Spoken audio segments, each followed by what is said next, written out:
It was a family dinner, the table full of laughter, warm plates, and the comfortable lie we called home. Sterling, my husband of many years, raised his glass like the man the world believed him to be, polished, powerful, untouchable.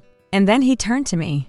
With a smile so cold it could cut glass, he mocked me in front of everyone, our children, our guests, the people I had trusted with my life, exposing my deepest secret as if it were a joke. The room went silent. My heart stopped. I felt the humiliation burn through me like fire. But what Sterling Knox didn't know, what no one at that table could have imagined, was that by the time that dinner ended, I had already decided that night was the last time, and 2 weeks later, a judge made sure it was. Before we begin, something you should know. Every story on this channel was written by a person, not an algorithm, not a machine. A human being who chose every word with care, placed every pause with intention, and crafted every moment deliberately, all the way to you. This is a story about silence that was never weakness, about patience that was never surrender, and about a woman who let a man believe he had won, right up until the moment he lost everything. If this already has your attention, make sure you're subscribed. You won't want to miss where this goes. My name is Lillian Voss. I am 58 years old. I was born in a small town in western Connecticut, the kind of place where the maple trees turn so brilliantly orange in October that strangers pull their cars over just to stand on the roadside and stare. My mother was a schoolteacher who smelled of chalk dust and lavender. My father sold insurance and believed, with quiet conviction, that a person's word was the only currency that truly held its value. They were not wealthy people, but they were dignified, and dignity, I learned early, is not something you inherit. It is something you choose, every single morning, no matter what the night before asked of you. I tell you this because you need to understand who I was before I became who I am now. Before Sterling Knox walked into the law firm's charity gala in Hartford, on a Thursday evening in March, wearing a charcoal suit that fit him like architecture, and found me standing near the window with a glass of white wine I had barely touched. Before he said, with that voice that seemed to come from somewhere deeper than a human chest, "You look like a woman who is thinking about something far more interesting than this room." Before I made the first of many mistakes that would shape the next 31 years of my life. I was 27 then. I had just completed my second year working as a financial analyst for a mid-sized investment consultancy in New Haven. I was good at my work, precise, instinctive, the kind of analyst who could read a balance sheet the way other people read poetry, feeling the spaces between the numbers as much as the numbers themselves. My supervisor had twice mentioned partnership. I had a small apartment with hardwood floors that creaked near the kitchen, a collection of first edition novels I kept in order by the color of their spines, and a habit of making myself a proper dinner every evening, real food, a cloth napkin, a single candle, because I believed that how you treated yourself in private was a rehearsal for how the world would eventually treat you. I was not a naive woman. I want you to understand that. I was careful, observant, and deeply private. I did not fall easily. I had watched friends unravel themselves for men who were not worth the watching, and I had told myself, with the quiet arrogance of someone who has not yet been truly tested, that I would not make those choices, that I would see clearly, that I would know. And then I met Sterling Knox. He was 31 at the time, already building what would eventually become Knox Capital Group, a real estate and private equity firm that would, within 2 decades, hold assets across 14 states, 3 international markets, and the kind of political relationships that made certain phone calls unnecessary. He was brilliant. I do not say that lightly, and I do not say it with bitterness, though I have earned the right to both. Sterling Knox had a mind that could hold the architecture of an entire deal, the financing, the risk, the personalities, the timing, and turn it slowly, like a man studying a gem under light, until he found the angle that served him best. He was magnetic in the way that certain dangerous things are magnetic. The way a fire is beautiful before it reaches your curtains. That night at the gala, we talked for 2 hours. He asked me questions no one had thought to ask before, about my methodology, my instincts, the way I assess risk not just on paper but in the room. In the silence after a number was spoken aloud, he listened the way very few people listen, as if what you were saying was the only thing happening in the world. I remember thinking, standing there near that window with the Hartford skyline behind us and the noise of the room, softening into a kind of blur, that this was what it felt like to be truly seen. I was wrong, of course, but I would not understand that for a very long time. We were married 16 months later, in a small ceremony at my parents' home in Connecticut. The maple trees were orange. My mother cried. My father shook Sterling's hand for a long time, holding his gaze in the way he did when he was reading a person, measuring something he could not quite name. He never told me what he found there. I have thought about that silence many times in the years since. The early years were not without joy. I want to be honest about that because the story is not one of unbroken suffering. There were mornings in our first apartment in New Haven before the houses, before the staff, before the weight of Sterling's ambition filled every room and left no air for anything else. When I would wake to the sound of him making coffee in the kitchen, humming something low and wordless, and feel a happiness so ordinary and complete that it seemed almost embarrassing. We had 2 children. We built a life. There were evenings on the back porch of our first real house, watching our daughter chase fireflies across the lawn while our son slept upstairs, when I thought, this is it. This is the thing that holds.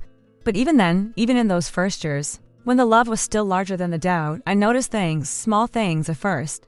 The way Sterling would speak over me at dinner parties, not rudely, but with a smooth precision that made it seem as though he were completing my sentences, rather than replacing them. The way he would reference my financial background in public. Lillian has a gift for numbers. She keeps me honest in a tone that made a compliment sound, somehow, like a containment. The way decisions about our household, our investments, our social calendar, slowly migrated toward him, not through argument or force, but through the quiet, persistent gravity of his certainty. I noticed. I filed it away. I told myself it was the shape of ambition, that men like Sterling needed space to expand, and that love, real love, knew how to make room. I told myself many things in those years. I was a capable woman who had chosen to step back from her own career to raise 2 children, and support a husband whose vision was, I genuinely believed, extraordinary. That choice was mine. I do not reclaim it with anger, but I do now understand what it cost. By the time our children were grown and the house in Greenwich had 6 bedrooms and a name, that people recognized are the kind of functions where names are currency, I had become something I had not planned to become. Not invisible. Sterling was too careful for that, but managed-curated. A beautiful, composed element in the architecture of his image. Lillian Knox, Voss.gracious.discreet. The kind of woman who made everything around her look effortless because she had learned, over decades, to absorb the effort alone. And then came the evening of the family dinner. The table was set for 14. The food was beautiful. Our housekeeper, Mrs. Calloway, had been cooking since early afternoon, and the smell of rosemary and roasted garlic had settled into the walls, the way comfort is supposed to. Our children were there. Our son-in-law, Sterling's business partner, and his wife, who had known us for 20 years. Neighbors we had shared holidays with. The kind of gathering that, from the outside, was a picture of a life well lived. Sterling stood. He raised his glass. He smiled. And then, with the confidence of a man who has never once feared consequences, he opened his mouth and with 9 words, dismantled 31 years of carefully maintained silence. What he said, what he exposed, what he thought he was doing to me in that moment, that is where the story truly begins. I have told you what happened at that table, but before I tell you what Sterling said, before I give you those 9 words and let you feel the full weight of them, you need to understand the man who said them. And you need to understand the woman who sat across from him and did not flinch. Because context is everything. Humiliation without history is just a scene. What happened at that dinner was not a scene.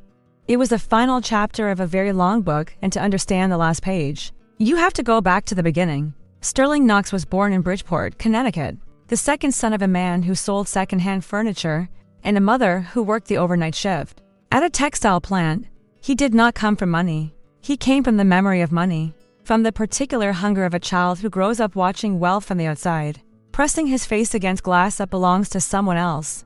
I learned this slowly, in pieces over the years, because Sterling did not speak about his childhood the way other people speak about theirs openly, with the casual ease of someone unburdened by it.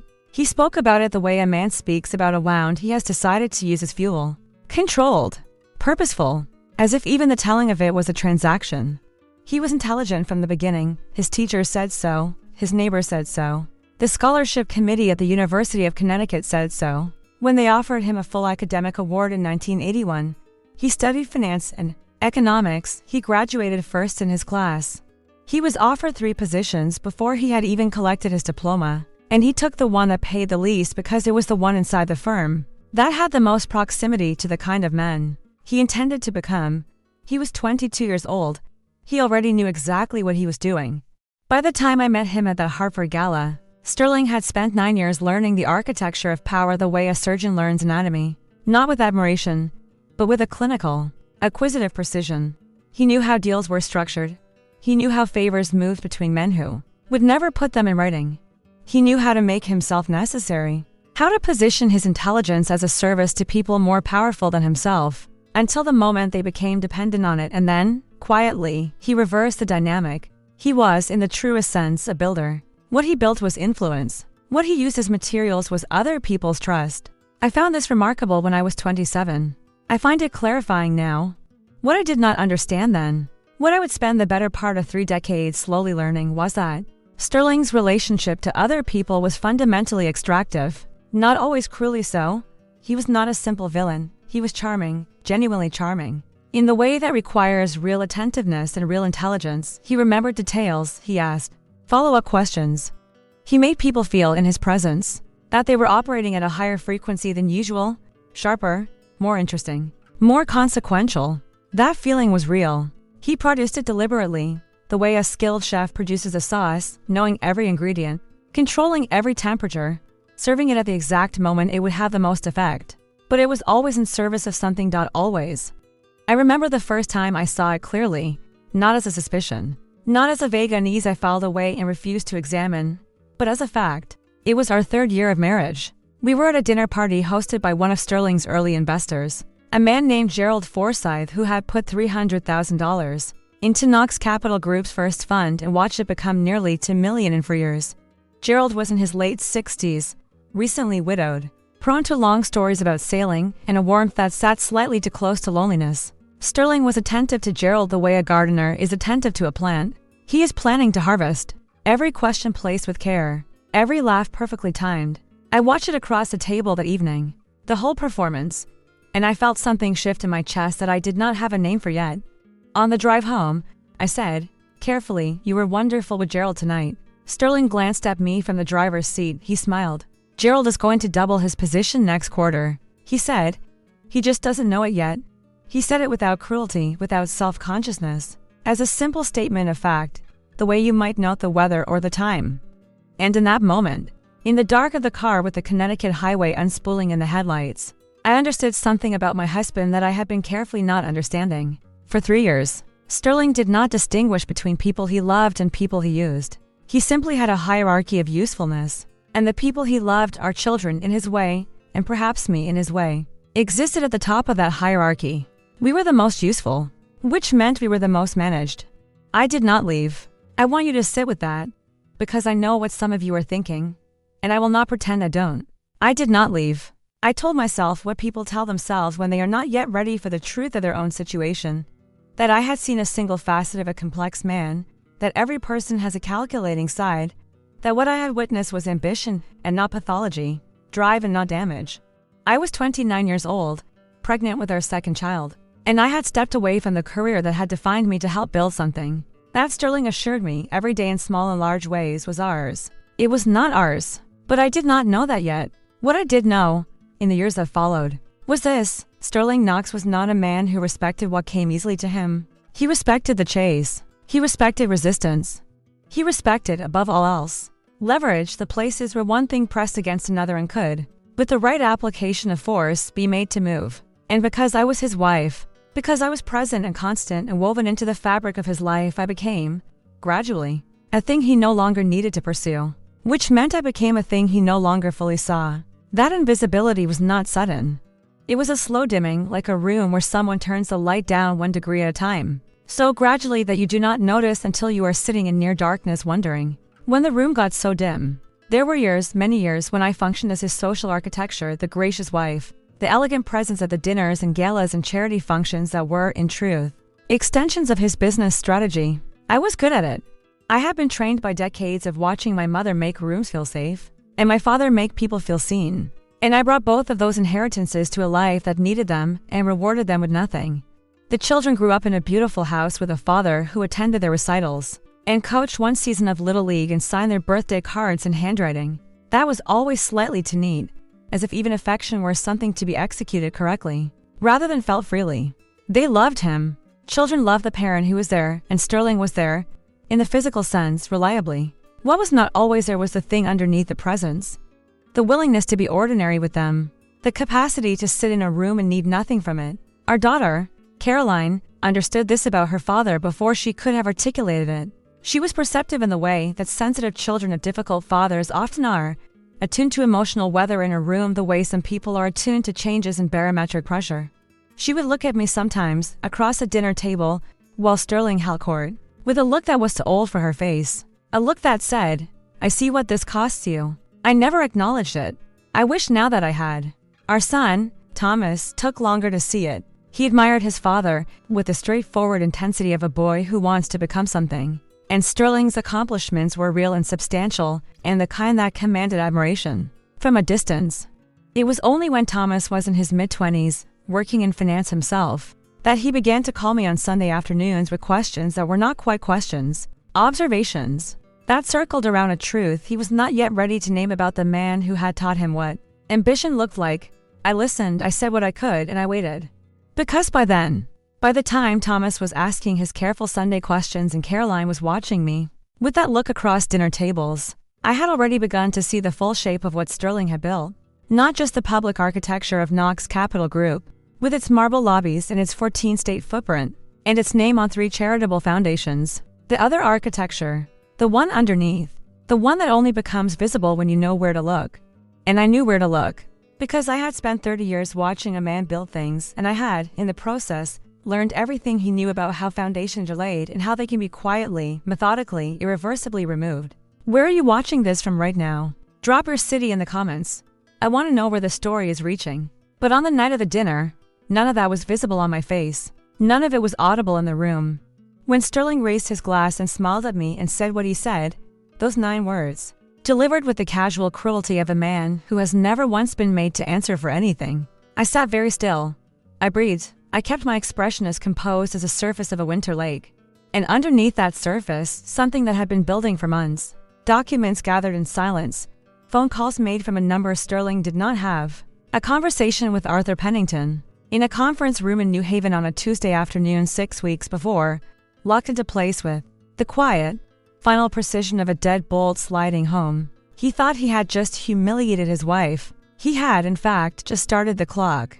There is a particular kind of suffering that leaves no visible marks. Not the suffering of sudden loss, which is sharp and legible and earns you casseroles from neighbors and careful voices on the telephone. Not the suffering of illness, which has a language, diagnoses, prognoses, the clean grammar of cause and effect. I am talking about the suffering that accumulates in the spaces between ordinary moments. In the pause before a comment lands. In the smile that does not reach the eyes. In the room that goes slightly quiet when you enter. Because the person who controls the temperature of every room has, with a glance or a word or a silence, turned it down. That is the kind of suffering Sterling Knox specialized in, and I absorbed it for decades. With the discipline of a woman who had decided that composure was the highest form of dignity available to her. I was wrong about that too. But I am getting ahead of myself. Let me tell you about 3 evenings.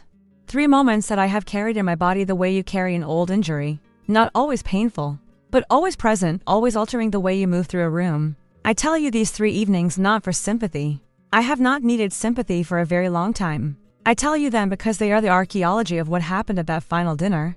Because to understand why I did what I did, cleanly, legally, without a raised voice or a single moment of visible anger, you need to understand what was layered underneath. The first evening was in the spring of 2003.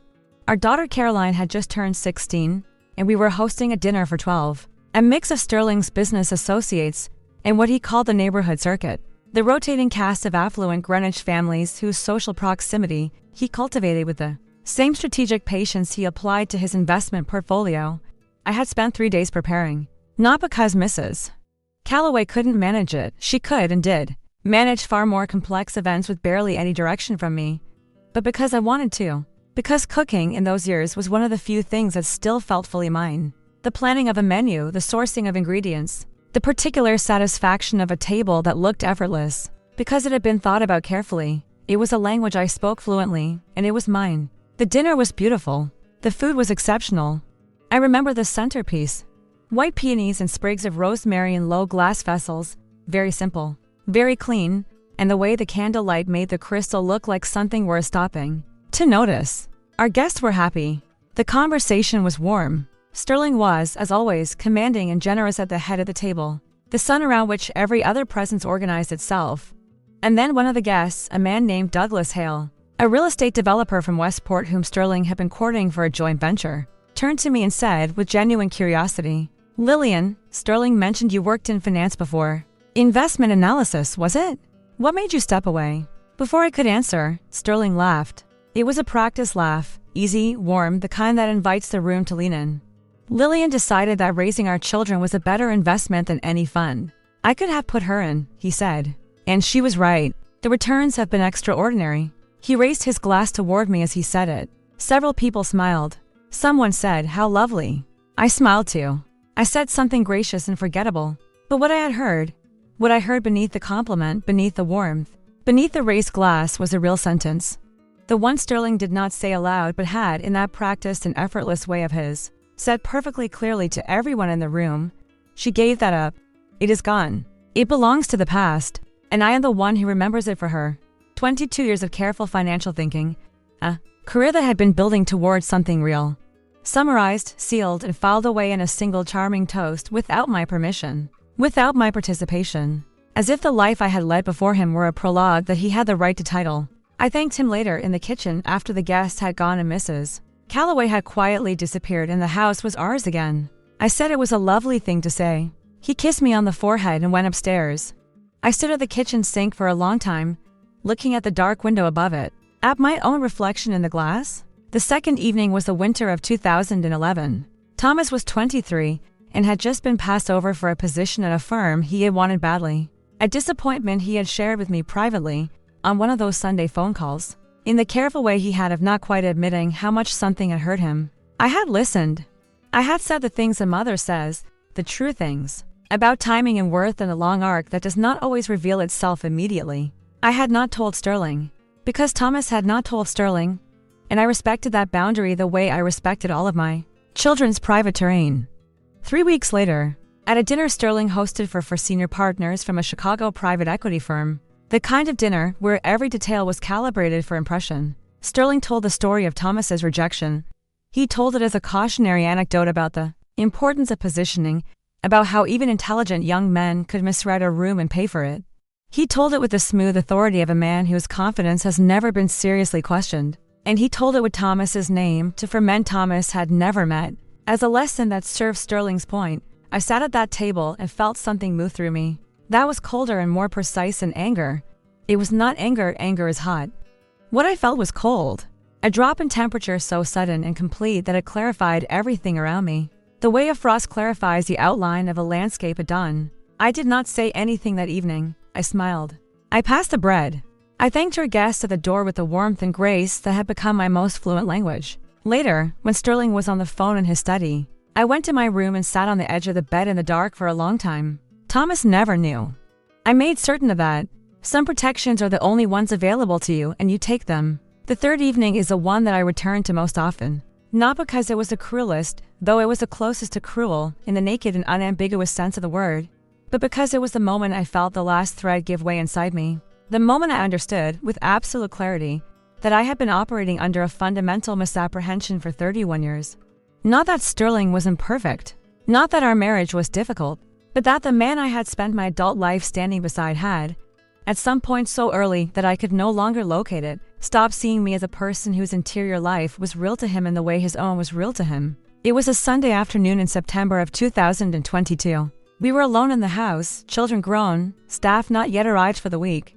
I had been going through some papers in my study, old financial documents, records from the early years of Knox Capital Group's formation, and I have found something. I will not tell you what I found yet.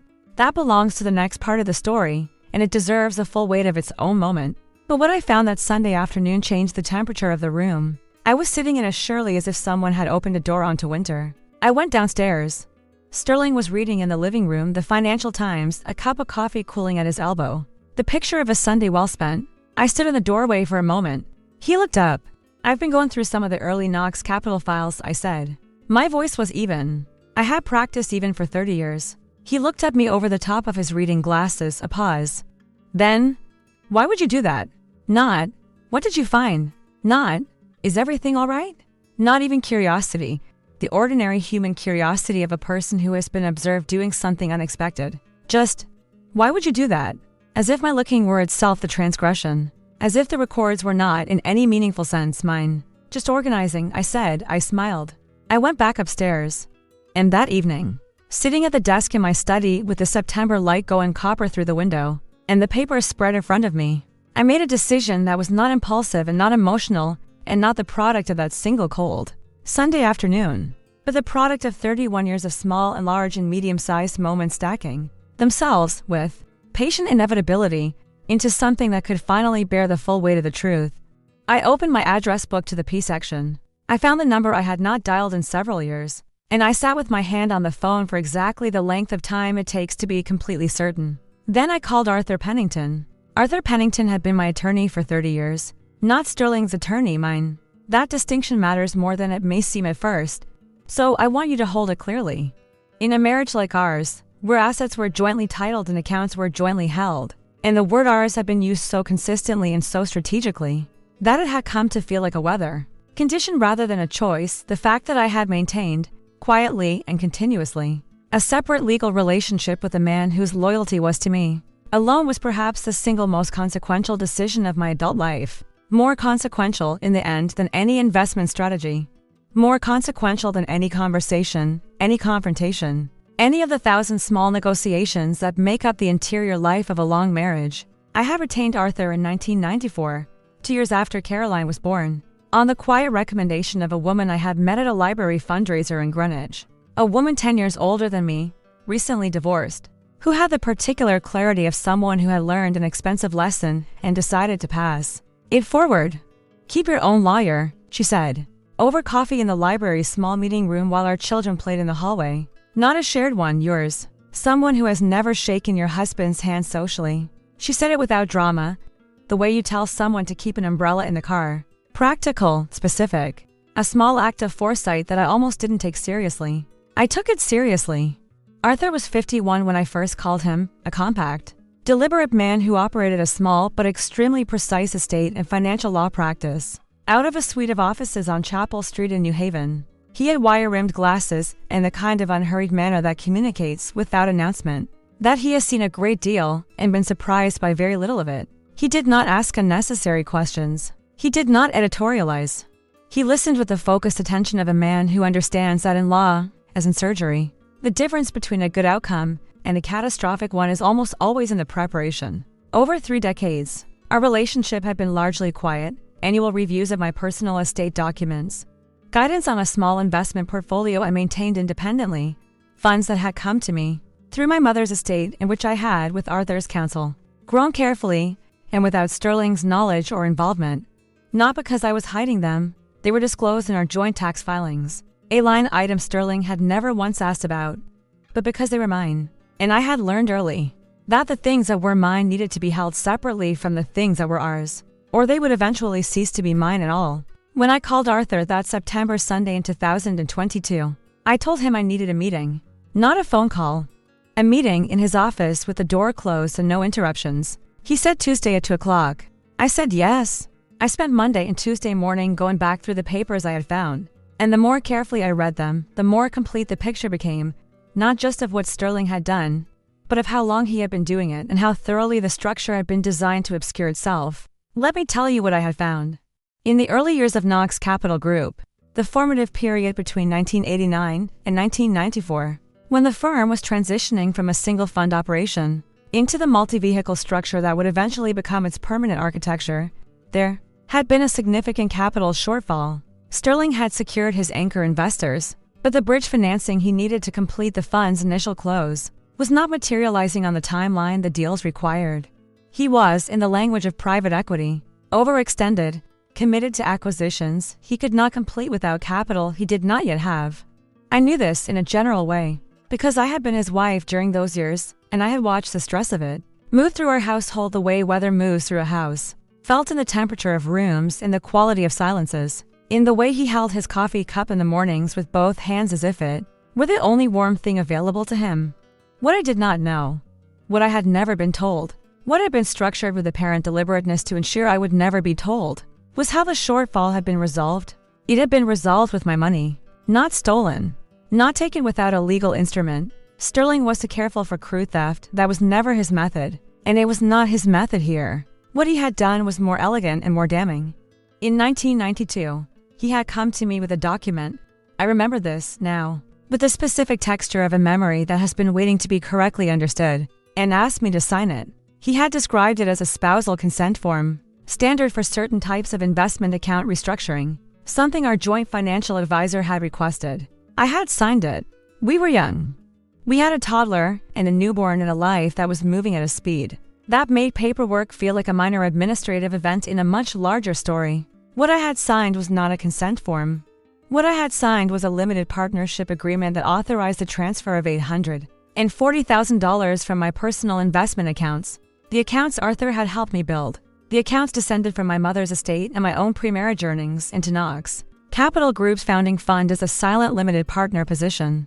The position had been structured under a holding entity whose name bore no resemblance to mine. The distributions, and there had been distributions, substantial ones over 30 years, had been reinvested automatically into a separate vehicle that Sterling controlled. He had used my money to build his empire. And then he had buried the instruments so completely that even I had not known it existed, until I sat at my desk on a Sunday afternoon in September and found, in a manila folder misfiled behind a decade of property tax records, the original executed copy of an agreement I had signed 30 years ago and never seen again. I sat with that knowledge for 36 hours before I drove to New Haven, and sat down across from Arthur Pennington and placed the folder on his desk. He read it without expression. He read it twice.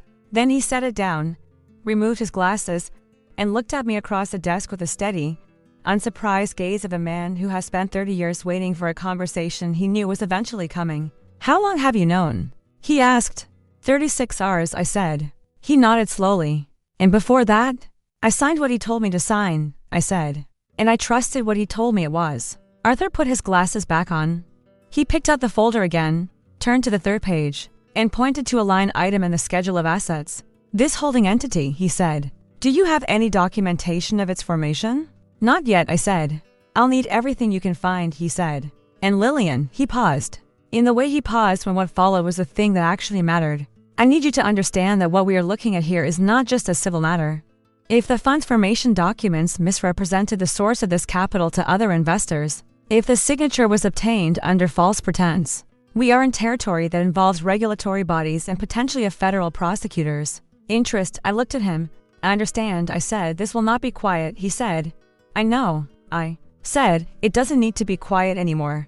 Over the following 11 weeks, the 11 weeks between that Tuesday in September and the evening of the family dinner, Arthur and I worked with the methodical patience of people who understand that the value of what you are building is entirely dependent on the quality of its foundation.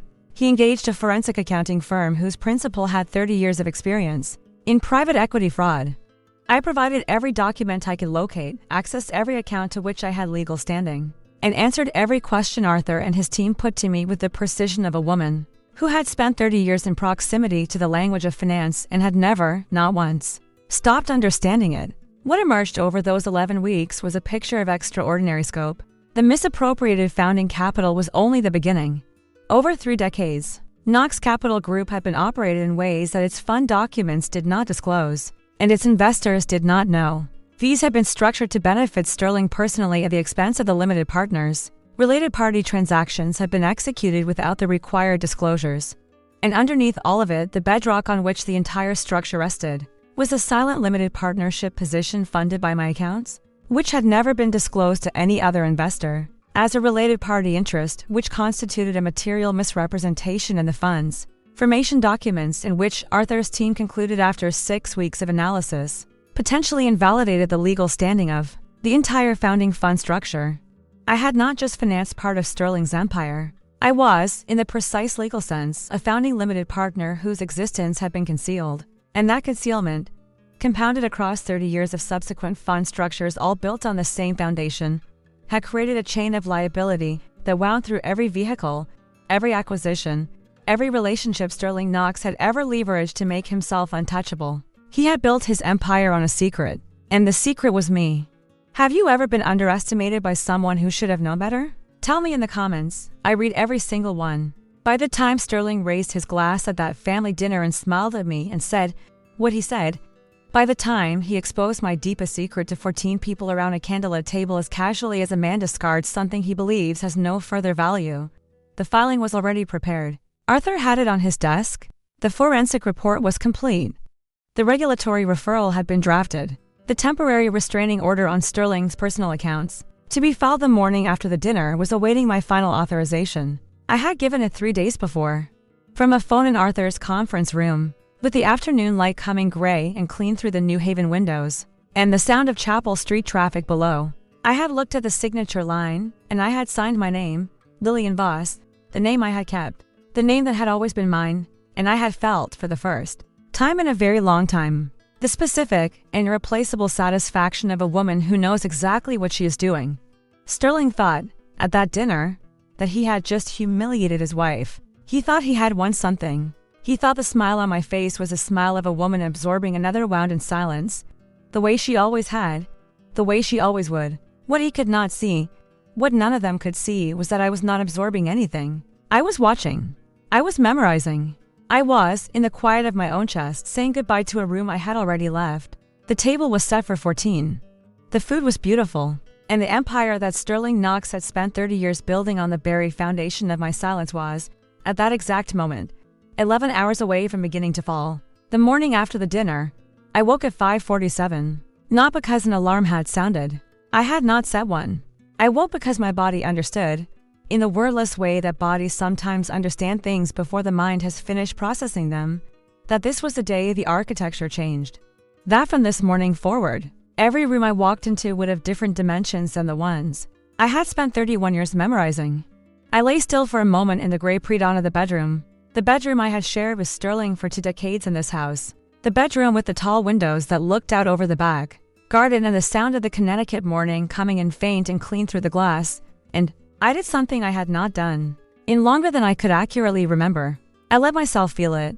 All of it. Not managed. Not composed. Not arranged into the elegant silence I have made my primary language. I let it move through me, the grief, the anger, the exhaustion. The strange and unfamiliar weight of something that had been held for so long that its absence felt, briefly, like a new kind of burden.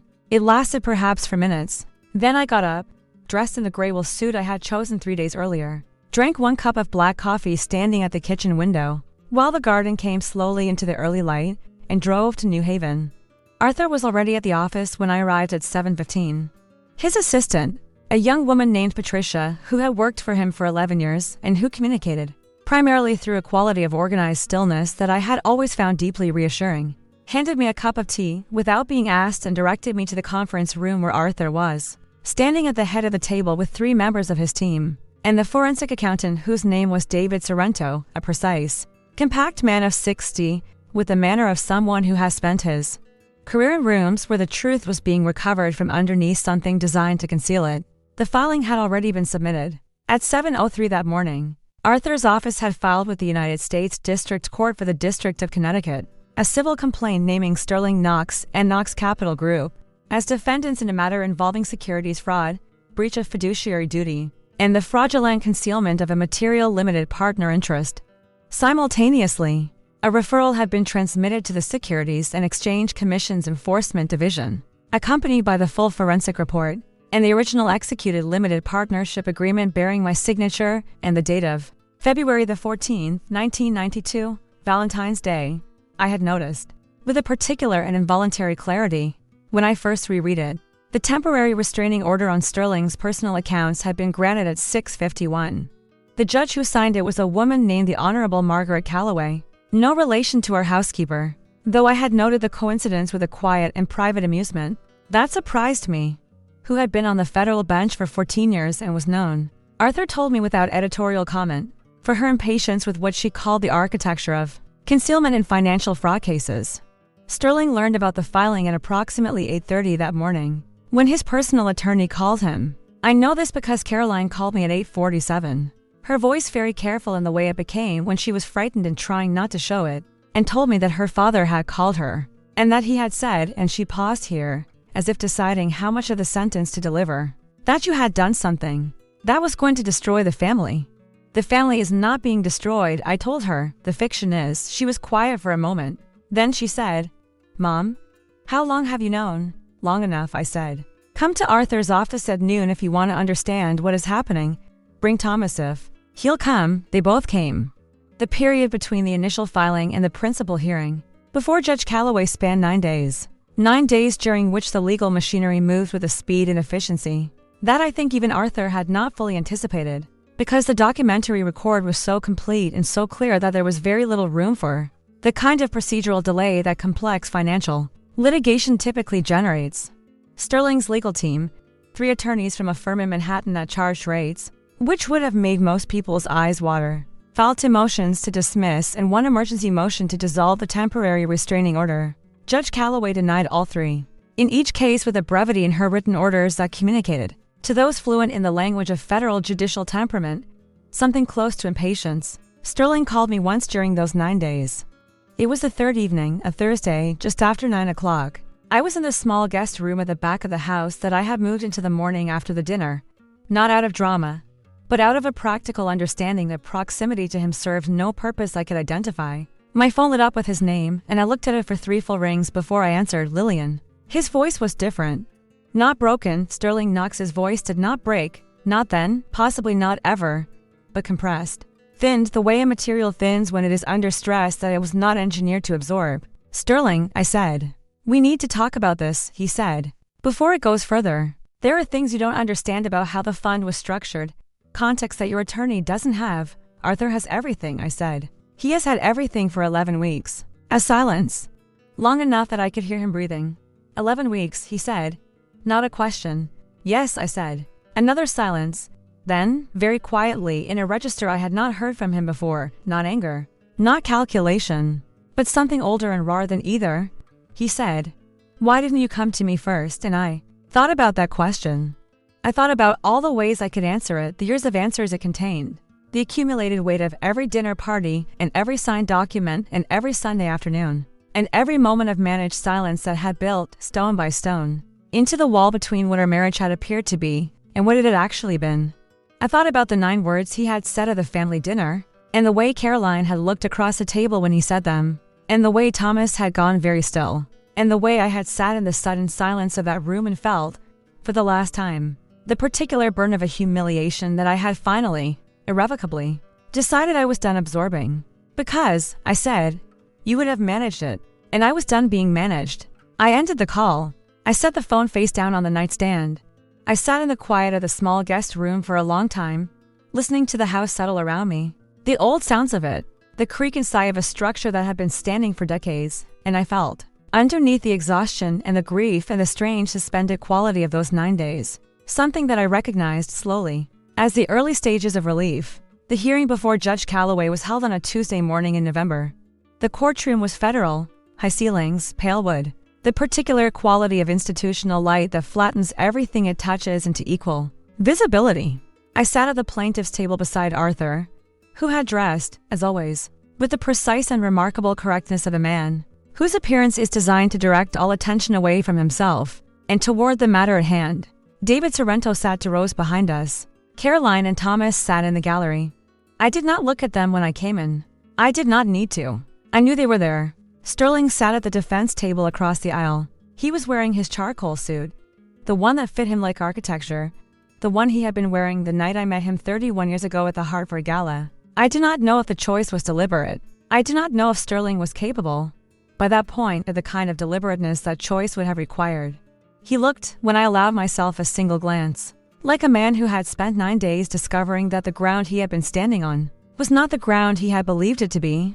The proceedings were precise and methodical, the way things are when the documentary record is overwhelming, and the legal arguments have been exhausted before the hearing begins. Arthur presented the original limited partnership agreement.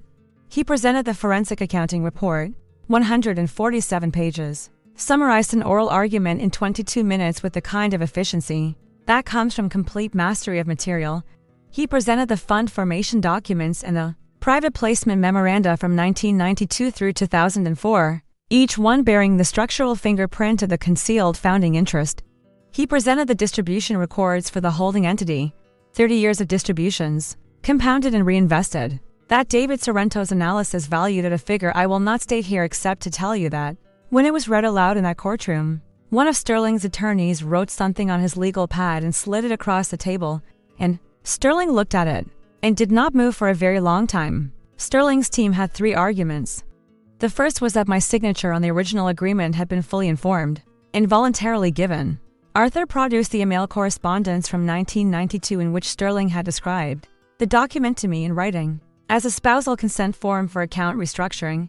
The argument collapsed in approximately 4 minutes. The second was that the non-disclosure of the limited partner interest to subsequent investors was a structural oversight, not an intentional misrepresentation. David Sorrento took the stand and walked Judge Calloway through 7 specific instances across for fund generations in which the interest had been actively restructured to prevent its discovery during due diligence. The word he used 3 times, with the measured precision of a man who does not use words carelessly, was concealment. Judge Calloway wrote something on her own notepad. The third argument was that even if the founding interest was improperly structured, the remedy should be limited to financial restitution, rather than the broader relief the complaint sought. Arthur stood and delivered in 9 minutes a summary of the chain of reliance, how every subsequent fund, every investor relationship, every acquisition structure had been built on the representation that the founding capital was clean and fully disclosed. That made the limitation argument not just legally insufficient but, in the quality of the silence that followed it, morally audible to everyone in the room. Judge Calloway recessed for 40 minutes. When she returned, she read her ruling from the bench. I will not reproduce it in full. It was 31 pages, subsequently published in the federal court record, but I will tell you what it held in plain language because the plain language is the part that matters. Knox Capital Group's founding fund structure was void as a matter of law due to the material misrepresentation of its capitalization. All subsequent fund structures built on that foundation shared the taint of that misrepresentation and were subject to regulatory review and investor remedy proceedings. Sterling Knox was personally liable for the fraudulent concealment, which had been active and ongoing across 3 decades. His personal assets, including the Greenwich property, his personal investment accounts, his interest in all Knox Capital vehicles, and the contents of 3 offshore accounts that the forensic team had located and Arthur had subpoenaed in the 3rd week of proceedings, were to be frozen pending the resolution of full damages, investor restitution, and regulatory penalty proceedings. The SEC referral, Judge Calloway noted in the final paragraph of her ruling, was a matter now in the hands of the appropriate federal authorities and outside the scope of her civil jurisdiction. But she observed with a precision that left no interpretive room that the documentary record before her would constitute substantial support for whatever determination those authorities chose to make. Sterling sat very still while the ruling was read. I watched him from across the aisle, not with triumph, not with satisfaction, not even with the particular relief I had imagined I would feel in this moment. During all the months of preparation, I watched him the way you watch a structure come down when you have known for a long time that it was going to fall, with a kind of grave, exhausted witnessing, with the understanding that the falling of a thing, however necessary, is still a falling. When Judge Calloway finished, there was a silence in the courtroom that had a specific weight and texture, the silence of a room full of people who have just watched something irreversible happen and have not yet begun to find the language for it. Sterling turned his head and looked at me across the aisle.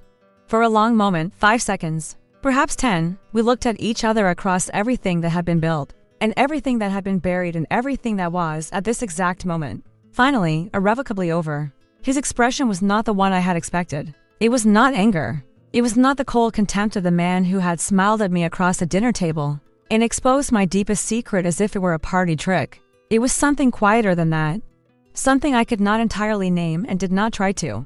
I turned back to face the front of the room. Arthur placed his hand briefly on the table beside mine, not touching, just present, and I breathed slowly and let the silence do what silence at its best is capable of doing. Outside the tall windows of the federal courthouse, the November sky was a particular shade of gray that Connecticut does better than anywhere else, deep and clean and full of a light that has nothing left to prove. I left the courthouse at 12:17 in the afternoon. I remember the exact time because I looked at my watch on the steps, an old habit. The reflex of a woman who had spent decades managing the minutes of other people's lives. And then I stopped. I stood on the courthouse steps with the November air cold and clean against my face, and the sound of Hartford moving around me in its ordinary Tuesday way. And I looked at the watch for a moment longer than necessary. Then I took it off. It was a watch Sterling had given me for our 20th anniversary. Platinum, Swiss. The kind of object that communicates net worth more fluently than affection. I held it in my palm for a moment, feeling its weight, and then I placed it carefully in the outer pocket of my bag. Not thrown away, not destroyed, simply removed from my wrist, where it had been telling me what time it was for 11 years, and put away. Arthur walked out behind me. He stood beside me on the steps and looked out at the street with his hands in his coat pockets, and said nothing for a moment, which was one of the things I had always valued most about him. "What happens now?" I asked. Not about the legal proceedings. I knew what happened next in the legal proceedings. We had discussed every phase in detail and would discuss them again. But in the larger sense, the sense that has no filing deadline and no procedural schedule. Arthur considered the question with his characteristic care. "You go home," he said. "Whatever that means to you now." I thought about that on the drive back to Greenwich. What home meant to me now. Whether the words still applied to the house with the tall windows and the back garden, and Mrs. Calloway's rosemary smell in the walls, or whether home was something I was going to have to locate again from the beginning. The way you locate your footing on ground that has recently shifted. I drove past the Greenwich exit. I kept driving north, up through the familiar Connecticut landscape, the stone walls and bare November trees in the small towns with their white church steeples that have been standing in the same positions for 200 years, indifferent to the human weather that moves around them. I drove for an hour and a half until I reached the town where I had grown up, and I parked in front of the house that was no longer my parents' house. They had been gone for years. The house belonged to a young family now who had painted the shutters blue, and I sat in the parked car and looked at it for a long time. The maple tree in the front yard was bare. In October it would have been brilliant, the orange that makes strangers pull over. Now it was all structure, all branch and trunk, and the clean geometric logic of a tree that has let everything go, and is standing in its own true shape, waiting for what comes next. I sat with that for a while. In the months that followed, the proceedings moved through their various phases with the methodical momentum that Arthur had told me to expect. The investor restitution process was administered by a court-appointed trustee. The second investigation concluded with findings that resulted in a settlement. Sterling's remaining attorneys negotiated without him having any meaningful leverage to negotiate with.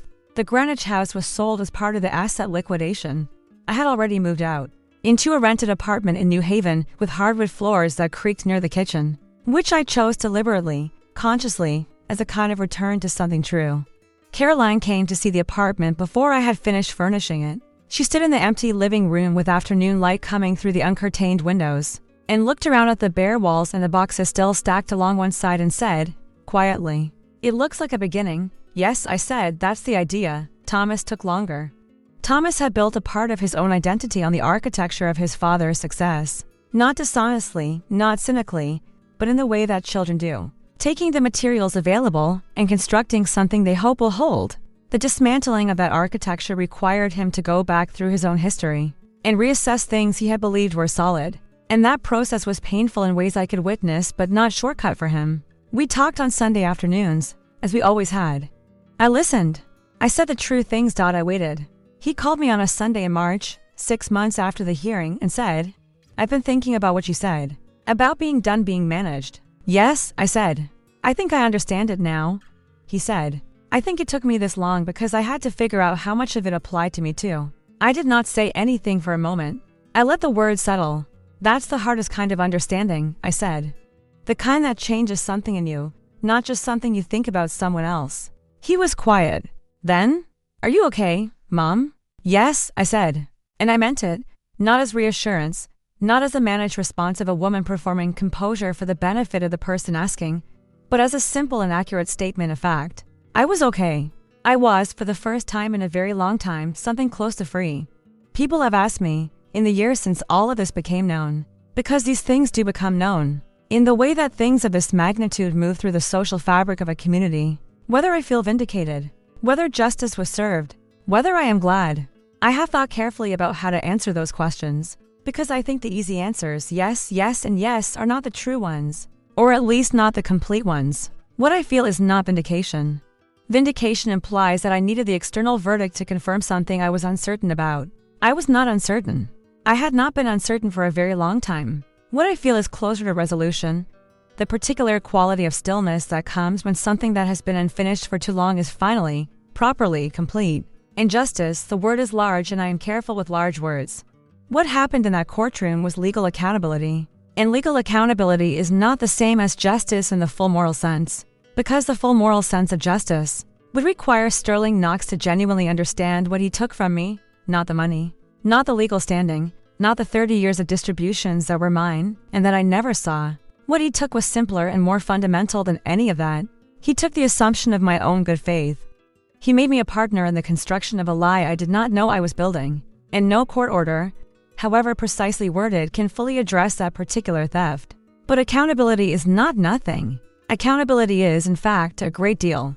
And I had lived long enough by the time that ruling was read aloud in a Hartford courtroom to understand the difference between what is possible and what is perfect, and to be genuinely, quietly grateful for what is possible.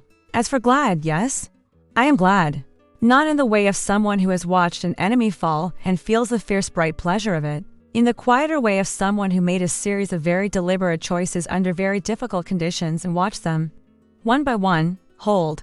Who trusted her own judgment when it would have been easier not to. Who sat across from a man she had loved and in some complicated and diminished way still grieved and did not flinch. I am glad in the way of a woman who knows her own name. Lillian Voss, 58 years old, born in a small town in western Connecticut, where the maple trees turn so brilliantly orange in October that strangers pull their cars over to stand on the roadside and stare. I live now in New Haven, in an apartment with hardwood floors that creak near the kitchen. I have a collection of first edition novels organized by the color of their spines. I make myself a proper dinner every evening, real food, a cloth napkin, a single candle. I have resumed, carefully and with great pleasure, the financial consulting work I stepped away from 31 years ago. My clients are 3 small nonprofits and a woman-owned investment fund whose principal called me after reading a profile in a Connecticut business journal and said, "I've been looking for someone who understands what it means to build something that lasts." I understood exactly what she meant. Arthur and I have lunch on the last Tuesday of every month at a small Italian restaurant on Chapel Street where the owner knows his order and brings it without being asked. We talk about the cases that are still in process and about books, and occasionally about the specific and underrated satisfaction of doing a thing correctly. Over a very long period of time, Caroline visits on alternate weekends. She has her mother's eyes and her own particular kind of courage, the kind that looks, from the outside, like composure, but is in fact something considerably more active than that. I tell her so, sometimes when she needs to hear it. Thomas calls on Sundays. Last month he told me he had started keeping a journal. "I want to know what I actually think," he said, as opposed to what I was told to think. I told him that was one of the most important sentences I had heard in a long time. The last thing I want to say is this. There will be people who hear the story and focus on the legal outcome, the frozen accounts, the dissolved empire, the federal proceedings, the figure that was read aloud in that courtroom and made Sterling's attorney reach for his legal pad. And the legal outcome matters. I am not going to tell you it doesn't matter, because it does. But that is not the part of the story I want you to carry with you. The part I want you to carry is this. I was a woman who knew things, who had always known things about finance, about people, about the precise and patient way that truth, if you preserve it carefully enough, eventually becomes the most powerful instrument in any room. And for 31 years, I allowed myself to believe that knowing things quietly was the same as using them wisely. That composure was the same as agency. That absorbing humiliation with grace was the same as refusing it. It is not. They are not the same. And the distance between them is exactly the distance between the woman who sat at that dinner table and the woman who walked out of that courthouse. The dinner table woman was elegant and patient and silent, and she was slowly disappearing. The courthouse woman knew her own name. If you are sitting somewhere right now, in whatever city, whatever country, whatever room, and you recognize something in the story that you have been calling by a different name, I want you to hear this. The documents exist. The truth exists. The Arthur Penningtons of the world exist. And the woman who is ready to use them has always been there, waiting underneath the composure. She is not patient. She is prepared. There is a difference.